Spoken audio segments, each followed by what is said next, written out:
Hello student, मैं मोहित तोमर आप सभी का पीसम सब्जेक्ट लर्निंग चैनल में स्वागत करता हूं। दोस्तों, आज की इस वीडियो का जो हमारा टॉपिक है वह है गुरुत्वाकर्षण बल का नियम। तो दोस्तों, आज की इस वीडियो में मैं आपको गुरुत्वाकर्षण बल के नियम के बारे में बताने वाला हूं कि गुरुत्वाकर्षण बल का नियम कौन से वैज्ञानिक ने दिया था, क्यों दिया था और इसकी परिभाषा एग्जाम में किस तरीके से लिखी जाती है। तो दोस्तों, इन सब के बारे में आज की इस वीडियो में मैं आपको बताने वाला हूं। तो दोस्तों, वीडियो शुरू करने से पहले आप सभी से रिक्वेस्ट है, यदि आपने अभी तक हमारे यूट्यूब चैनल को सब्सक्राइब नहीं किया है तो दोस्तों सब्सक्राइब कर दीजिए तथा उसके आगे की बेल आइकन घंटी प्रेस कर दीजिए, ताकि दोस्तों जब भी मैं नई वीडियो अपलोड करूं उस वीडियो की नोटिफिकेशन आपको सबसे पहले मिल सके। तो शुरू करते हैं दोस्तों आज की इस वीडियो को।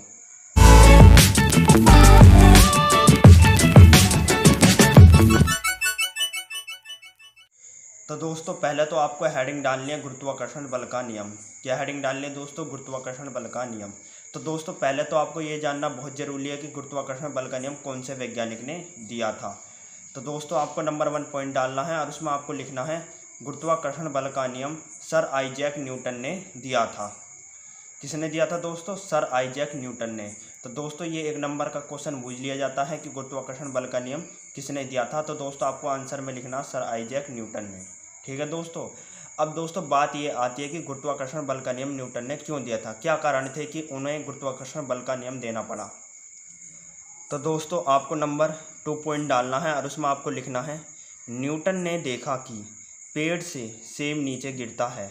उन्होंने विचार किया कि कोई बल है जो सेब को पृथ्वी की ओर आकर्षित करता है। तो दोस्तों, जब न्यूटन ने देखा कि पेड़ के जितने भी सेब हैं वो सारे के सारे सेब पृथ्वी पर गिरते हैं। कहाँ पर गिरते हैं दोस्तों? पृथ्वी पर गिरते हैं। तो उन्होंने विचार किया कि कोई तो बल है जो इन सभी सेबों को पृथ्वी की ओर क्या करता है दोस्तों? आकर्षित करता है। क्या करता है दोस्तों? आकर्षित करता है। तो दोस्तों, इस बात की जांच करने के लिए उन्होंने क्या कर दी? रिसर्च प्रारंभ कर दी। क्या कर दी दोस्तों? रिसर्च प्रारंभ कर दी। तो दोस्तों, जब इन्होंने रिसर्च करी तो इन्हें बहुत सारी बातों का पता चला और इन्होंने बहुत सारी बातें बताई। तो दोस्तों, आपको तीसरा पॉइंट डालना है और उसमें आपको लिखना है न्यूटन ने बताया कि ब्रह्मांड का प्रत्येक कण दूसरे कण को अपनी ओर आकर्षित करता है। तो दोस्तों, न्यूटन ने बताया कि ब्रह्मांड के जितने भी कण हैं वो दूसरे कण को क्या करते हैं दोस्तों? आकर्षित करते हैं, अपनी ओर खींचते हैं। ब्रह्मांड का प्रत्येक कण दूसरे कण को अपनी ओर आकर्षित करता है, अपनी ओर खींचता है। तो पहली बात तो न्यूटन ने ये बताई। अब दोस्तों, बात करते हैं दूसरी बात पर कि दूसरी बात क्या बताई थी न्यूटन ने। तो दोस्तों, आपको चौथा पॉइंट डालना है और उसमें आपको लिखना है ब्रह्मांड में किन्हीं दो पिंडों के बीच कार्य करने वाले आकर्षण बल को गुरुत्वाकर्षण बल कहते हैं।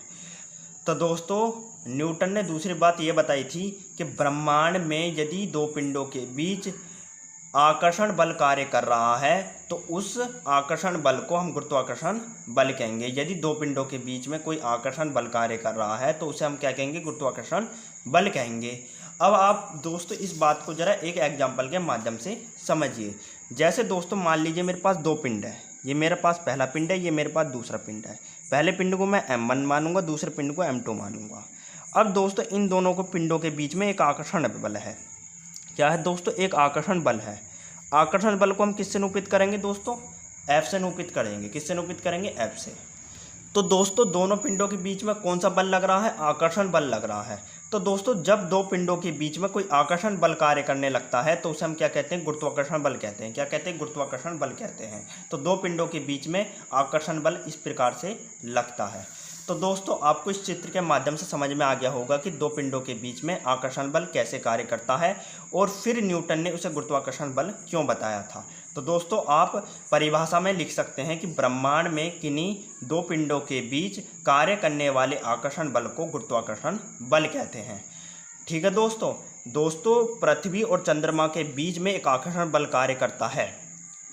ठीक है दोस्तों, इसलिए वो दोनों एक दूसरे से जुड़े रहते हैं। पृथ्वी चंद्रमा एक दूसरे से जुड़े रहते हैं क्योंकि उनके बीच में एक आकर्षण बल कार्य करता है। बाद में हम उसे क्या कह सकते हैं? गुरुत्वाकर्षण बल कह सकते हैं। दोस्तों, सूर्य के चारों ओर ग्रह चक्कर लगाते हैं। क्यों लगाते हैं? क्योंकि ये सारे के सारे ग्रह एक दूसरे से आकर्षण बल के कारण जुड़े हुए होते हैं। मतलब एक ग्रह दूसरे ग्रह के बीच में एक आकर्षण बल कार्य कर रहा होता है जिसे हम क्या कहते हैं? गुरुत्वाकर्षण बल कहते हैं। तो ये ग्रह सूर्य के चारों ओर किसके कारण चक्कर लगाते हैं? गुरुत्वाकर्षण बल के कारण चक्कर लगाते हैं। ठीक है दोस्तों, क्योंकि दोस्तों दो ग्रहों के बीच में क्या लगा होता है? आकर्षण बल लगा होता है, या कह सकते हैं दोस्तों ग्रहों के बीच में आकर्षण बल होता है, जिसके कारण ये सूर्य के चारों ओर चक्कर लगाते हैं, जिसे हम गुरुत्वाकर्षण बल कहते हैं। ठीक है दोस्तों, इतनी बात आपको समझ में आ गई होगी। दोस्तों आप गुरुत्वाकर्षण बल की परिभाषा एक तो इस तरीके से लिख सकते हैं, जैसे कि मैंने बताया कि ब्रह्मांड में किन्हीं दो पिंडों के बीच कार्य करने वाले आकर्षण बल को गुरुत्वाकर्षण बल कहते हैं। आप दोस्तों गुरुत्वाकर्षण बल की परिभाषा एक तरीके से और लिख सकते हैं, जैसे दोस्तों आपको 5वां पॉइंट डालना है और उसमें आपको लिखना है ब्रह्मांड में किन्हीं दो पिंडों के बीच लगने वाले आकर्षण बल को गुरुत्वाकर्षण बल कहते हैं। तो दोस्तों चाहें तो आप गुरुत्वाकर्षण बल की परिभाषा इस तरीके से भी लिख सकते हैं, चाहे इस तरीके से लिख लीजिए चाहे इस तरीके से लिख लीजिए, आपकी मर्जी, जिस तरीके से चाहे उस तरीके से आप गुरुत्वाकर्षण बल की परिभाषा लिख सकते हैं। ठीक है दोस्तों, ब्रह्मांड में किन्हीं दो पिंडों के बीच लगने वाले आकर्षण बल को गुरुत्वाकर्षण बल कहते हैं। तो चाहे आप इस तरीके से परिभाषा लिखिए चाहे इस तरीके से, आपकी मर्जी है। तो दोस्तों आपको गुरुत्वाकर्षण बल के बारे में सारी जानकारी मिल गई होगी कि गुरुत्वाकर्षण बल किसे कहते हैं, कौन से वैज्ञानिक ने गुरुत्वाकर्षण बल दिया था, क्यों दिया था, और इसकी परिभाषा एग्जाम में किस तरीके से लिखनी है। तो ये सारी की सारी बातें आज की इस वीडियो में आपको पता चल गई होंगी दोस्तों। यदि दोस्तों आपको हमारी ये वीडियो पसंद आई है तो लाइक सब्सक्राइब शेयर जरूर कीजिए। दोस्तों आपको हमारी वीडियो देखने का बहुत बहुत धन्यवाद।